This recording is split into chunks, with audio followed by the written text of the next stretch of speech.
Hi friends, myself Aniket Renavikar, Assistant Professor, Center for Distance Education, Shivaji University, Kolhapur.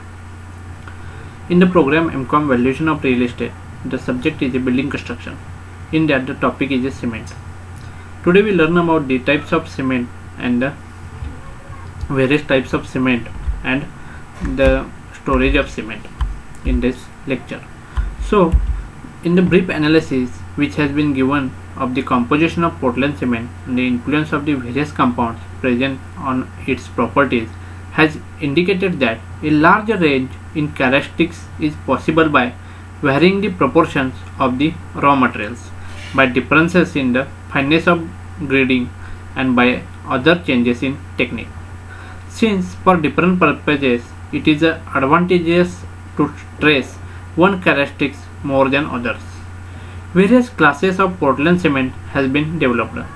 It is interesting to note that the ultimate compressive strength obtained with all the cements is about the same, and it is only the rate of hardening and setting varies to a marked extent. So, broadly speaking, cements manufactured in India are classified in the various categories. First is a Portland cement. In that Portland cement, there is a various other types are to be introduced. That is the ordinary Portland cement, quick setting Portland cement, a rapid hardening Portland cement, extra rapid hardening Portland cement, Portland blast furnace slag cement, low heat Portland cement. These are the subtypes of the Portland cement. Next is a natural cements, high alumina cement, super sulfate cement, and various special cements should be also be introduced. That is the machinery cement, expansion cement, trip cement, oil well cement, hydrophobic cement, air entering Portland cement, waterproofing cement, and sand cement. These are the various types of cement which are ordinarily used in the construction industry. Now we can see about the storage of the cement. The cement should be stored carefully. This is necessary because if it comes in contact with air, it may absorb moisture from the atmosphere. Due to moisture, it may become useless for the structural work. For the storage of cement, there are various precautions must be taken. That is, first is for in case of moisture, in order to maintain the quality of cement for independent period, it must be kept away from moisture.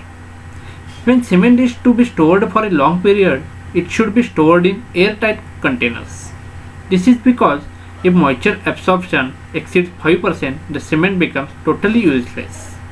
So, moisture is the main constituent of the cement or the to maintain the quality of cement. Next is the period of storage. The loose cement may be stored independently in the airtight containers, but cement should not be stored in jute bags for a period longer than 75 to 90 days. And if the use of jute bags is unavoidable, then cement should be tested to ascertain its properties before use. So, period of storage is very important in that. Next is the storage sheds. Special design sheds should be constructed for storage cement of sufficiently long period. For the sufficiently long period,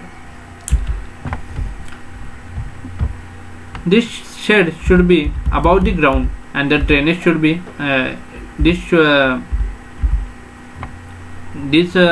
shed should be such that the wall, floor, and roof of which is waterproof construction and which are having few small windows.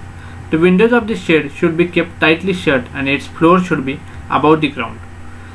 The drainage should be provided in order to drain water collected in vicinity of such shed. Construction of shed should be such that 10 kN of cement or 20 bags of cement will require about 1 cubic meter of space. So this shed should be important factor in the storage of cement. Next is a piles. The cement bags should be stacked in piles. Generally, pile is formed of 10 bags of cement. If cement is to be stored for a long time, then the top and bottom of piles should be covered with tarpaulins or waterproof paper.